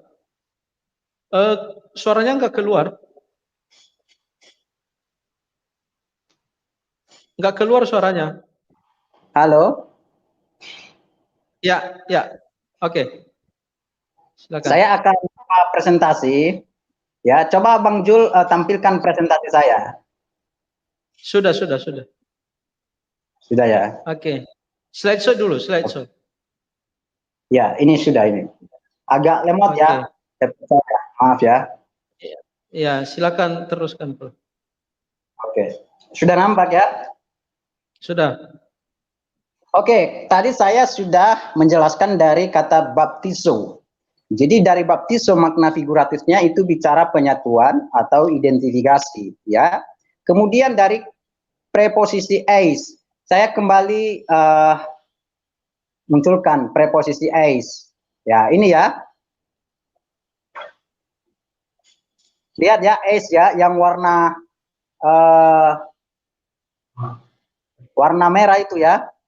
Eis, dia masukkan eis. Jadi kalau dikatakan membaptis mereka ke dalam, masuk ke dalam, ya, ke dalam lingkaran itu, berarti kita masuk ke dalam kita masuk ke dalam nama Bapa, Anak, dan Roh Kudus, ya kan? Kita masuk ke sini, ke dalam nama Bapa, Anak, dan Roh Kudus. Karena eis itu menunjukkan gerakan masuk ke dalam. Nah, berarti dari kata eis ini kita paham, ya, ketika kita masuk ke dalam, wah, ini laptop. Tidak ya, apa-apa, ini. Santai saja. Oke. Ketika kita masuk ke dalam, itu kita kan masuk ke dalam nama Bapa, Anak, dan Roh Kudus. Nanti saya jelaskan apa artinya nama di sana, ya. Berarti kita masuk ke dalam nama Bapa, Anak, dan Roh Kudus. Di sana kita bersekutu dengan Tuhan. Di sana kita menjadi milik Kristus. Masuk ke dalam nama Bapa, Anak, dan Roh Kudus. Nanti nama saya akan jelaskan, ya. Ketika kita masuk, berarti kita ada persekutuan dengan Tuhan. Kita ada penyatuan dengan Tuhan. Kita menjadi milik Tuhan. Karena kita di dalam nama Bapa, Anak, dan Roh Kudus. Ini dari eis, ya, dari eisnya. Kemudian apa yang ditunjukkan oleh kata honoma, nama. Di sini kata nama jangan dipahami secara literal. Kebanyakan dari oneness memahami nama di Matius 28 ayat 19 itu nama secara literal. Makanya mereka sering mengajukan pertanyaan. Karena di sana dikatakan membaptis dalam nama Bapa, Anak, dan Roh Kudus. Nama apa? Apa itu nama Bapa? Apa itu nama Anak? Apa itu nama Roh Kudus? Mereka bilang itu Yesus sendiri. Nah, jadi jangan, ya. Apa sudah bagus? Sudah. Oke. Jadi kata nama di sana jangan dipahami secara literal, ya. Itu harus dipahami secara dalam pengertian figuratif, ya, di sana. Jadi honoma bisa literal, nama pribadi, misalnya Harman, itu nama pribadi, honoma disebut. Dan bisa juga figuratif. Nah, secara figuratif dapat diartikan kuasa, otoritas, karakter, sifat pribadi itu sendiri. Nah, kalau dikatakan eis honoma masuk ke dalam nama, berarti kita masuk ke dalam kuasa, otoritas, karakter Bapa, sifat Bapa. Dari kata eis, kita diberi pengertian, kita ada persekutuan, kita menyatu, kita menjadi milik Kristus, milik Bapa dan Roh Kudus. Nah, Ini dari kata eis dan honoma dan bapto. Kemudian kita harus melihat juga penggunaan kata frasa baptizo eis honoma, baptis ke dalam nama, secara teologis dalam kitab-kitab lain. Saya tunjukkan beberapa teks ya, misalnya, sebab Roh Kudus belum turun di atas seorang pun di antara mereka, karena mereka hanya dibaptis dalam nama. Nah, di sini diterjemahkan dalam, padahal eis, ke dalam nama Tuhan Yesus.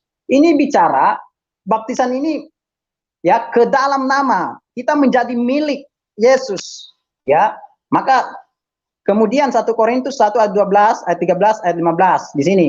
Yang kumaksudkan ialah bahwa kamu masing-masing berkata, aku dari golongan Paulus. Ini jemaat Korintus, dia bilang saya milik Paulus, saya milik Apolos, saya dari Kefas, saya dari Kristus.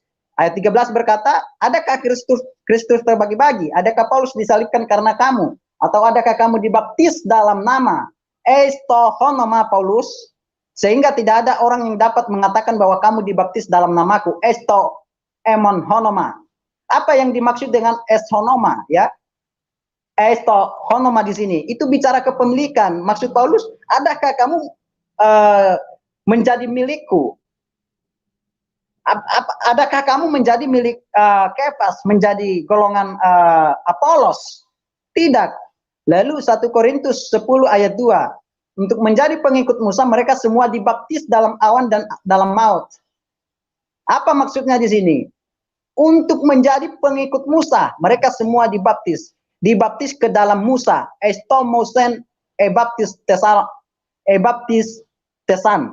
Artinya ini figuratif. Ya, mereka menjadi milik dan taat kepada Musa. Kemudian Roma 6 ayat 3, atau tidak tahukah kamu bahwa kita semua yang telah dibaptis dalam Kristus, ebaptis teman es Kristo, telah dibaptis dalam eis ebaptis temen, kematiannya. Ini bicara penyatuan, baptisan di sana bicara penyatuan, penyatuan atau identifikasi. Kita disatukan, diidentifikasikan dengan kematian Kristus. Itu tidak bisa dipahami secara literal. Kemudian Galatia 3 ayat 27. Karena kamu semua yang dibaptis dalam Kristus, eis Kriston ebaptiste, ya, ebaptistete, telah mengenakan Kristus. Dibaptis dalam Kristus telah mengenakan Kristus. Ini tidak bisa dipahami secara literal. Artinya di sini identifikasi, kita diidentifikasi dengan Kristus. Kita mengenakan Kristus, kita memiliki ciri seperti Kristus. Nah, maka kata baptis sontes estonoma, ya, baptislah dengan membaptis mereka ke dalam nama Bapa, Anak dan Roh Kudus dalam Matius 8:19, maknanya harus dipahami secara figuratif, tidak boleh secara literal. Apa maknanya? Baptisontes di sana, baptisontes estohonoma, frasa ini berbicara tentang kita disatukan dengan Bapa, Anak dan Roh Kudus. Kita memiliki persekutuan dengan Bapa, Anak, Roh Kudus. Kita diidentifikasikan dengan Bapa, Anak dan Roh Kudus. Kita menjadi milik Bapa, Anak dan Roh Kudus. Kita didedikasikan, diabdikan kepada Bapa, Anak dan Roh Kudus. Itu maknanya, ya. Kemudian, apakah membaptis dalam Matius 28 ayat 19 berbicara tentang baptisan air? Ini argumen saya, tadi saya sudah jelaskan. Yesus tidak mengatakan baptis dalam air. Dia hanya berkata baptis mereka ke dalam nama Bapa, Anak dan Roh Kudus. Coba teman-teman ganti kata baptis ini, jangan diterjemahkan baptis, tapi terjemahkan mencelupkan. Maka dia berkata mencelupkan mereka ke dalam nama Bapa, Anak dan Roh Kudus. Kalau sudah seperti itu kata mencelupkan, apa ini dipahami secara literal? Tidak bisa. Lalu Yesus 2 kali menyampaikan tentang baptisan kepada murid-muridnya, dan dia hanya selalu mengatakan baptis, tidak mengatakan baptis dalam air. Kemudian fungsi kata kerja membaptis dalam Matius 28 ayat 19 adalah sarana, yaitu menjawab pertanyaan bagaimana memuridkan, dan sekaligus menjelaskan, mendefinisikan kata kerja memuridkan itu, menjadikan murid. Nah, jika yang dimaksud adalah baptisan air secara literal, bagaimana mungkin hanya dengan membaptis dalam air seorang menjadi murid Kristus? Kan lucu kan? Kalau itu dipahami secara literal, hanya membaptis dalam air, oh dia sudah menjadi murid Kristus. Itu kan lucu, karena fungsinya di sana adalah sarana memuridkan. Ya, kemudian jenis tindakannya membaptis adalah linear, terus menerus. Maka ini menunjukkan bahwa yang dimaksud bukan membaptis secara air, secara harafiah atau membaptis dalam air. Karena lucu kalau dikatakan baptis mereka, tapi secara terus-menerus. Jadi dibaptis terus-menerus, setiap hari dibaptis. Ya kan? Nah, kemudian pertanyaannya begini. Apakah membaptis dalam air adalah sebuah sakramental? Nah, karena Matius 28 ayat 19 sering dipakai untuk sebagai dasar bahwa baptisan air itu adalah sakramen. Sekalipun cara melakukannya itu beda-beda, ya. Yang diperintahkan oleh Tuhan Yesus dalam Matius 28 ayat 19 bukan karena apa? Ingat tadi membaptis itu bukan perintah, yang perintah itu menjadikan murid. Kemudian makna baptisan dalam Matius 28 ayat 19 adalah simbolis, figuratif, bukan harafiah, bukan baptisan air yang dia maksud. Itu simbolis itu. Yang 5 tadi yang saya katakan, yang ini. Penyatuan dengan Bapa, persekutuan, identifikasi, kepemilikan, dedikasi atau pengabdian.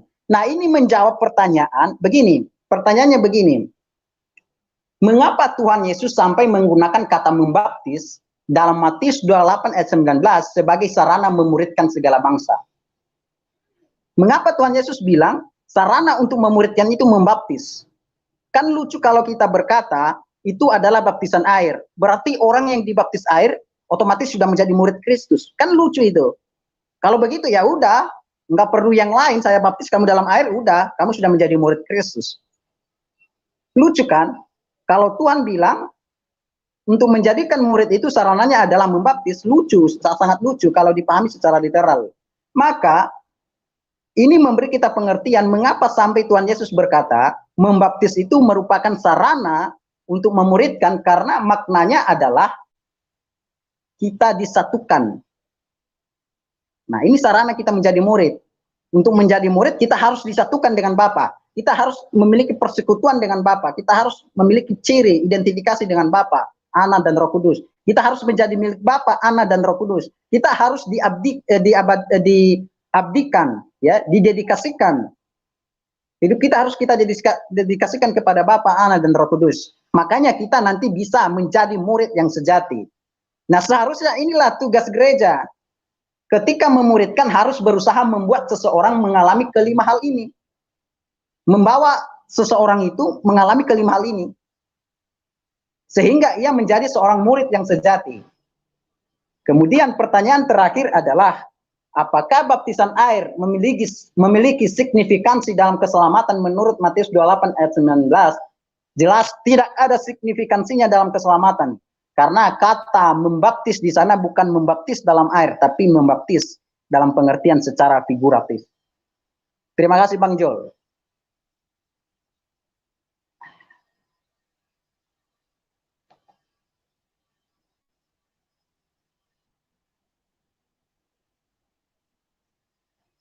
Sudah Bang Jul?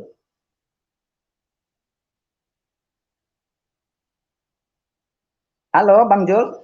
Ya, oke. Kedengaran ya? Ya. Oke, bagaimana? Mungkin ada beberapa yang perlu dijawab untuk kali ini, Bro Harman. Karena kan penegasannya tadi bahwa baptisan yang di dalam Matius 28:19 itu dipahami secara figuratif. Lalu sekarang pertanyaan saya akan balik sedikit. Lalu bagaimana dengan kegiatan-kegiatan atau upacara-upacara pembaptisan air itu, apakah itu masih relevan atau tidak? Gitu aja. Begini, Bang. Artinya begini. Upacaranya bukan masalah maknanya, upacara untuk melaksanakan baptisan air itu. Ya, saya tetap kembali pada teks Matius 28 ayat 19. Yang pertama, yang harus kita pahami itu bukan makna simbolis. Bukan makna literal, membaptis dalam air. Okay. Maka apa kita mengharuskan baptisan itu harus dilakukan, baptisan air itu harus dilakukan. Dasar apa? Perintahnya mana? Kan begitu. Nah, mungkin ini yang perlu mungkin yang menjadi dasar mereka atau menjadi pertimbangan kita adalah Yesus kan datang ke Sungai Yordan. Ya. Nah, jadinya meskipun nanti itu tidak ditafsirkan menenggelamkan, itu kita lepas daripada itu dulu, tetapi setidaknya Yesus itu kan datang ke air atau di Sungai Yordan, artinya ada air di situ. Jadi bagaimana hal tersebut kita mengimplikasikan di dalam kehidupan orang percaya? Karena kenapa? Karena berdasarkan istilahnya upacara itu, maka orang Kristen juga sekarang melakukannya meskipun dari berbagai cara, seperti percik, menenggelamkan, atau dengan berbagai cara.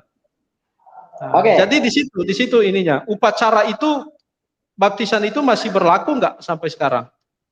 Menarik pertanyaannya. Tapi ini kontroversial bagi teman-teman kelompok mana, kelompok ini ya. Jadi begini, kalau dasarnya adalah karena Yesus melakukan baptisan, kita harus ingat ya, baptisan Yesus itu dalam konteks apa? Itu bukan dalam konteks sakramental orang Kristen, itu dalam konteks baptisan Yohanes. Nah, apa makna dari baptisan Yohanes? Kan begitu. Nah, nanti kita akan pelajari besok ya, akan disampaikan makna itu. Nah, itu satu. Jadi baptisan Yesus tidak memberi teladan untuk sakramental Kristen. Itu adalah dalam konteks baptisan Yohanes. Itu harus dipahami, dan baptisan Yohanes ini berbeda dengan sakramentalnya, maknanya dalam baptisan Kristen. Oke? Yang kedua, apakah baptisan itu adalah suatu keharusan? Begini, oke saja kita melakukan sakramental, baptisan air, oke? Tapi itu kan simbolis, simbol dari orang-orang Kristen bilang proklamasi bahwa dia sudah menerima Yesus di dalam gereja. Tapi masalahnya begini, Pak, mana yang lebih penting, simbolnya atau realitasnya? Ya. Realitasnya, Pak, yang lebih penting, bukan simbolnya. Apalagi Matius 8 ayat 19 itu tidak bicara perintah dan tidak bicara baptisan air, maka tidak ada dasar untuk mengharuskan baptisan air. Karena kalau kita mengharuskan baptisan air, ya, kita akan mengalami berbagai macam persoalan, ya. Kita akan mengalami macam banyak persoalan, ya. Kalau seandainya baptisan air sakramental, bagi saya no problem, tapi harus punya pengertian yang benar, dan yang penting itu adalah makna realitasnya, makna yang sesungguhnya, bukan makna simbolisnya, bukan simbolnya. Kira-kira seperti itu, Mang Jel. Oke, kedua, mungkin kalau kita di masalah baptisan Yesus mungkin ada perbedaan lah, kita akan melihat di situ.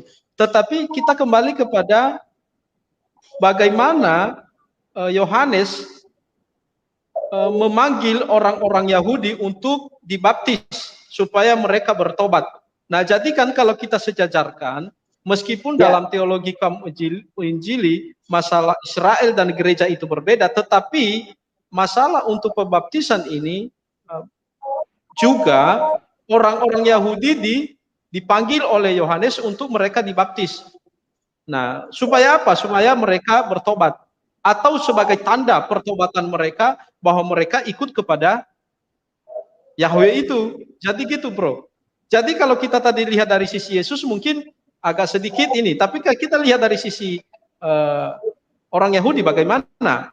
Jadi artinya penekanan daripada kegiatan upacara pelaksanaan baptisan air itu dilakukan oleh Yohanes kepada orang-orang Yahudi pada saat itu. Jadi itu syarat mereka sebagai orang yang mau bertobat harus dibaptis dan datang di Sungai Yordan itu, karena disitulah tempat di mana Yohanes membaptis mereka. Jadi begitu, bagaimana dengan kasus-kasus seperti itu? Jadi begini, Bang ya. Sebenarnya baptisan Yohanes itu bukan syarat ya. Karena saya tidak ungkap di sini karena besok kita akan bahas itu makna baptisan, macam-macam Alkitab. Tapi itu lambang, tetap dia lambang. Apapun itu baptisan itu lambang, simbol saja. Nah, kan pertanyaannya begini, mana yang lebih penting, simbolnya atau realitasnya? Iya kan? Oke. Ya. Kita sudah melihat makna baptisan dalam Matius 28 itu bicara masalah penyatuan kita, ya, kita disatukan, kita diidentifikasikan, kita menjadi milik, kita memiliki persekutuan, kita mengabdikan diri kita kepada Bapa, Anak, dan Roh Kudus. Nah, ini yang penting. Dan ini yang memiliki signifikansinya dalam keselamatan, bukan baptisan airnya. Seperti itu. Dan begini, saya punya paham seperti ini. Baptisan air boleh dilakukan, boleh tidak dilakukan. Oke? Boleh dilakukan, boleh tidak dilakukan. Jangan sampai kita mengharuskan, oh baru kamu diterima di gereja ini, baru kamu selamat, kamu harus dibaptis air. Nah, itu sudah salah. Itu sudah salah menurut saya. Oke. Jadi dalam pandangan Bro Harman bahwa baptisan air itu atau upacara-upacara yang dilakukan oleh gereja saat ini itu juga tidak salah ketika melakukan yang namanya upacara semacam itu. Tetapi yang harus kita pahami adalah kepada esensi daripada kegiatan baptisan itu. Jadi baptisan itu atau baptizo itu lebih kepada esensinya, jadi kepada penyatuannya, bukan kepada lambangnya atau kepada suatu upacara-upacara itu. Tapi yang lebih penting itu adalah bagaimana kita memahami makna dari baptisan itu sendiri. Jadi di sini Bro Harman tidak menolak yang namanya upacara baptisan yang selama ini kita lakukan di dalam gereja. Nah, juga tidak memberikan suatu klaim bahwa yang paling benar itu adalah hanya baptisan selam dan baptisan percik salam. Demikian juga sebaliknya. Tetapi masalah dengan cara itu bisa berbeda. Iya, Bro Harman, ya.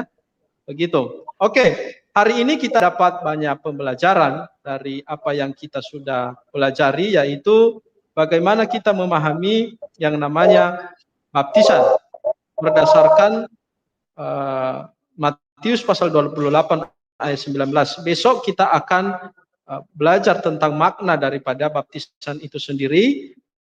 Nah, besok saya akan presentasikan berbagai makna-makna yang muncul di dalam Alkitab tentang baptisan yang kita selama ini pahami. Nanti juga kita akan melihat baptisan itu berapa macam. Nah, besok saya akan juga munculkan dan apa perbedaan-perbedaannya. Jadi besok juga Bro Harman akan memberikan beberapa argumentasi tentang maknanya. Nah, oke, kita akan sampai di sini. Kalau memang ada pertanyaan, masih ada pertanyaan dari para penonton kita atau teman-teman, silahkan. Kalau tidak, kita akan mengakhiri. Besok kita akan melanjutkan lagi tentang makna baptisan. Oke, kalau tidak ada, kita akan akhiri. Tahu masih ada dari Bro Harman? Iya, closing statement Bro Harman supaya bisa. Oke, jadi tidak ada dasar kalau kita mengatakan bahwa seseorang harus dibaptis dalam air, ya, tidak ada dasar, ya. Itu bukan perintah. Saya sudah sampaikan itu bukan perintah. Kemudian kata membaptis dalam Matius 28 ayat 19 yang merupakan perkataan Yesus sendiri, itu tidak bermakna literal baptisan air, ya. Itu harus dipahami secara figuratif, ya. Karena coba kita tidak menerjemahkan baptisontes di sana bukan baptis, tapi kita coba menerjemahkannya dengan kata yang lain, menyelamkan, mencelupkan, merendam. Maka dia akan berbunyi begini, dengan mencelupkan mereka ke dalam nama Bapa, Anak, dan Roh Kudus. Lalu kita bagaimana memaknai frasa ini? Apa literal? Tidak boleh, itu harus figuratif, iya kan? Lalu apa makna figuratifnya? Itu yang saya katakan tadi, itu bicara masalah penyatuan, identifikasi, dedikasi, kepemilikan, dan persekutuan kita dengan Bapa, Anak, dan Roh Kudus. Dan inilah yang penting yang harus dilakukan oleh gereja untuk menghasilkan seorang murid yang sejati. Makanya sampai kata membaptis itu menjadi sarana untuk mencapai tujuan memuridkan, ya. pekerjaan memuridkan itu. Kira-kira seperti itu Bang Jol. Terima kasih. Oke, selamat. Terima kasih buat teman-teman yang sudah bergabung di dalam Zoom, dalam ruang diskusi. Juga bagi teman-teman yang sudah menonton di YouTube saya, Julitinus Areva. Bagi teman-teman yang masih belum puas, bisa diulang cara nonton, bisa diulang nontonnya. Jangan berkecil hati kalau hari ini ada banyak kita mengeluarkan bahasa asli, cara-cara menafsirkan, karena memang hal tersebut yang paling penting dalam menafsirkan Alkitab. Nah, itulah sebabnya kita membutuhkan orang-orang yang memberikan hidupnya untuk belajar tentang Alkitab, dan kita akan menghargai itu. Kita menghargai itu dan kita memberikan telinga untuk mendengarkan mereka. Supaya apa? Supaya kita dibekali tentang kebenaran-kebenaran Alkitab. Lepas daripada itu Bapak Ibu, orang yang kita dengarkan pun itu bukan suatu patokan bagi kita atau suatu ukuran bahwa semuanya dia mengerti tentang Alkitab. Bapak Ibu bisa belajar dengan orang lain juga, tetapi sejauh ini yang kita sampaikan adalah hanya memberikan wawasan kepada para pendengar bagaimana belajar tentang Alkitab itu, supaya menghindari orang-orang yang menganggap diri lebih benar daripada yang lain. Nah, itulah sebabnya kita belajar tentang Alkitab. Saya mau kembali mengatakan bahwa doktrin baptisan jangan diperdebatkan menjadi suatu perpecahan di dalam gereja, tetapi bisa didiskusikan sebagai penyatuan, pembelajaran, dan menjadi kita lebih baik bersama dengan Yesus. Itu yang paling penting. Nah, jadi kita di sini maupun Bapak Ibu mau tidak setuju, mau punya pandangan yang lain, itu sah-sah saja. Sah-sah saja. Yang penting tidak boleh kita berdebat atau terpecah atau mempermalukan nama Yesus hanya masalah doktrin baptisan. Itu tidak boleh. Oke, tapi kalau masalah doktrin yang lain, yang doktrin primer seperti tentang doktrin Tritunggal, itu nanti beda hal, kita akan bicara lagi. Itu kapan kita mengatakan orang itu salah di situ, dan apakah itu mempengaruhi keselamatannya, tentunya kita akan bicara di situ. Tapi di sini, karena Bro Harman tadi mengatakan bahwa tidak ada signifikan keselamatan orang percaya kalau dia tidak dibaptis, maka tentunya kita tidak boleh adanya suatu saling menghakimi di sini tentang masalah baptisan air. Oke ya Bro Harman, begitu ya. Jadi kita akan belajar bersama-sama. Terima kasih. Tuhan Yesus memberkati. Bro Harman, boleh kita berdoa ya. Kita doa dulu, kalau Bang. Tidak ada, mungkin Ibu email. Ya. Makanya Ibu Imelda mungkin bisa berdoa untuk kita. Kalau masih ada ya. Ya, mari kita berdoa teman-teman. Terima kasih Tuhan Yesus karena Engkau telah menyertai kami sepanjang Zoom hari ini, sehingga apa yang diajarkan oleh teman-teman kami, sehingga itu bisa menambah wawasan dan pengajaran bagi kami, sehingga apa yang nanti kami dapatkan ini bisa kami terapkan dalam pelayanan kami ke depannya ya Tuhan. Sertai kami selalu, berikan kami kondisi kesehatan semua yang baik ya Tuhan. Terima kasih Tuhan Yesus. Dalam nama Tuhan Yesus kami berdoa. Amin. Amin. Oke, selamat siang. Tuhan Yesus memberkati.